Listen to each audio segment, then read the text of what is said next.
Hello everybody, we've just done the One for the Weekend podcast with Mr. Flav and I've never called you that before. Flav and Statman Dave. It was very good. You should go and check that out. We'll put an end screen at the end of this video. But whilst we've got Dave here, thought we'd have a couple of little mini chats on other things, and a perfect one which you did a video on, which you guys can go check out as well. We'll try and get that link in the description. I'm sure we can get that done. Kane versus Lukaku in terms of being the top goal scorer this season. I'm guessing you would think Kane. I mean, there's a solid argument for both. But looking at Kane's form during September and into October, he scored 15 goals in all competitions this year. He's on fire, as is Lukaku. I absolutely love Lukaku. I've always loved him. I wanted to buy him to play up with Kane, or even as a. I mean, this is pretty tasty. Disgusting in that 4-4-2. I'm a big fan of both. I'm happy to have Kane, but I would equally be happy to have Lukaku. All I would say is that I think Lukaku's slightly more wasteful. He hasn't been this season, but slightly more wasteful than Kane. When it comes to being top goal scorer this season, what are the factors that are going to allow Lukaku or Kane to hit 30 goals this season? I think the big one's injury record, right? You know, don't get injured, as simple as that. I think that's why Morata's out. I think that's why Aguero's out. I think that's why some other strikers are already out of the race, because they picked up these big injuries. You know, Aguero wasn't even on a football pitch. That would be a problem. If I was Guardiola, I'd be very upset with that, because that's something that he can't really control. The other contender maybe Lacazette. Problem with him is he hasn't scored away from home yet. A player coming from a foreign league, coming into the Premier League, it's going to take him time to score goals away at Burnley, score goals away at Stoke. He's already failed to score at Stoke. But I think the thing with Kane and Lukaku is they're different type of goal scorers. I think that's the big thing. They're different type of players. I don't think one's better than the other. I think they're both really, really good forwards. I'd say they're the two best forwards in the Premier League. I think Kane's more creative. Kane's better with the ball at his feet. I think Lukaku's more of a guy on the last man, a poacher. But I do think it's more of who can get that run going, who can score those goals, and they both started really well. Do you think it's down to how many chances are created for them as well? And what are the are they both strikers who can score every single kind of goal, or is one of them restricted a little bit in terms of the chance that they need to get those? So I'd say that Lukaku is the better all-round goal scorer. If you look at his conversion rate with his weaker foot, with his head, it's better than Kane's. Over the last 3 seasons, Kane scored 4 goals from 35 shots with his head. So that's a conversion rate of around 11%. Compare that to Lukaku, his conversion rate's around 23. Wow. So he's taking those chances with his head. You flip that to the weaker foot, I think it's chance conversions 24 for Lukaku versus 23. But Lukaku's scoring more goals with his weaker foot. Right. So I think Lukaku's a little bit more all-rounded with his left foot, right foot and his head. And I think that's slightly where Lukaku will win this race this season. Spurs this season went from crossing the ball around 9th in the Premier League in terms of their rank to this season they're top. Yeah. Harry Kane, like I mentioned before, hasn't got the greatest chance conversion with his head. Do you think that's because when I think of the two, I would think Kane is a better footballer, because you think of a screamer that he scores like against Huddersfield. Yeah. Is going to have more impact in you as a football fan watching it. You think, he's got those goals to his game as well.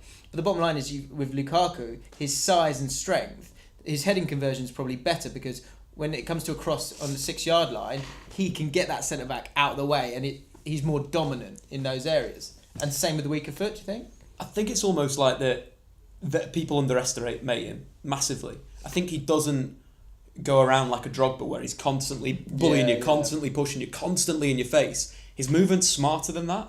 He likes to drift in between the back centre-back and the back full-back. If the crossing's on the left, that's the right centre-back and the right back. Against West Ham in that first game. Right? West Ham, you saw that against Southampton as well. But Southampton was an interesting one, because you saw Hoyt try and jostle him and try and push him. Lukaku just pushes him off, rolls back, instant goal. Yeah. And I think that's the interesting part with Lukaku, is that people are slightly dealing with him in the wrong way, where in that situation you don't want to be touch tight. You want to know where Lukaku is and you want to contest with him. Yeah. If you contest with Lukaku, he's not the greatest. But if you allow him to bully you, that's where the little angle's in. I think there's 2 things also. I think so much of Kane's is about bluster and energy. And while both of them are incredible goal scorers, I think it's easier to look at Kane and kind of think, well, he's probably the more effective player, because look how hard he's trying, look how hard he's running. And these are things that people that don't understand football as well as Dave does would actually think, well, actually that's more useful to us. When in Lukaku's role, he doesn't need to do that. Yeah. The other thing is that people's perception of Man United and Tottenham are very different.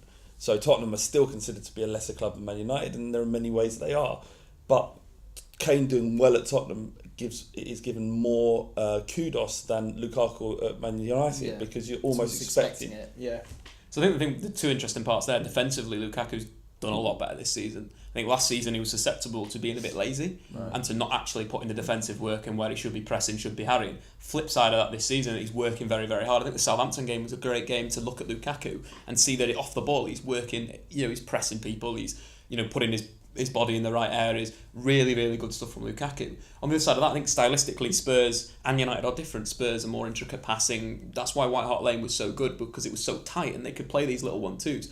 The problem with Wembley is it's a bit wider and Spurs are crossing it more, like I mentioned before. The flip side of that with United is they're crossing the same amount, they're crossing a lot. What does Lukaku score a lot from? Crosses. There's something like 40% of his goals came from crosses last season from Everton. And if United are keeping that, they're getting players like Kane who've got a really good delivery from a wide area. It's interesting. I think the last point that I'd like to mention is sort of like if you compare the two strikers, you've got Lukaku, who's more of like a 1 goal a game type of guy. Kane's more of like a patchy Wayne Rooney type scorer, where he'll go on a run, he'll score 2-2-2-2, score like braces. And it's sort of reflected in the stats last season. Lukaku scored 1 goal in 12 games versus Kane 1 goal in 8 games. But on the flip side of that, Kane scored more hat-tricks and scored more braces. Yeah. So it's just going to be interesting to see whether Kane can either have these little spells or Lukaku will just continue to score 1 goal a game like he's doing already. Based on what I've seen from Kane in the month of September, this purple patch, is it a purple patch or will he be able to carry it on? Last year he finished top goal scorer and missed 13 league games. He's the geezer is insane. I can't get my head around it to this day how his rise has been meteoric at the most extreme.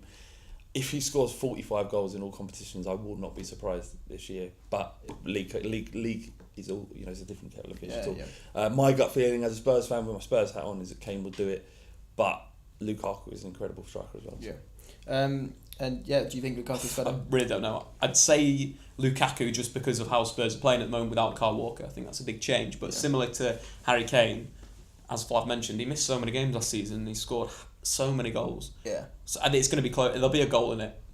Okay. So let's know what you think, Harry Kane or Lukaku. Which one out of those two is going to score the most goals? And I guess a wider question, Morata, Aguero might be injured at the moment, but could they score more? And I guess you've got Gabriel Jesus. Raheem Sterling. Who's surprisingly really good. Yeah. Start the season. Raheem Sterling, actually, we did a video on last week, so you can check that out as well on the FanLeague YouTube page. Hit that subscribe button, hit that like button, let us know your thoughts, let's have a chat, and we'll see you very soon.